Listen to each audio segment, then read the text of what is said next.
Paano ba ang tamang pagpapangalan ng file name sa BIREAFS? So, napakasimple lang. Gawin nyo to para sure at walang mali. So, fill up nyo lang yung period, then yung month, then year. Makikita nyo si BIR magsasuggest na, yan na yung kanyang name. Yan yung file name niya. So yan, copy mo lang, highlight, copy, then paste mo doon sa file mo. Click, rename, paste, Ctrl V. Yan, yung PDF file mo.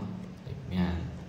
So, yan, balik ka doon. So yan, nandyan lahat. ITR, AFS, other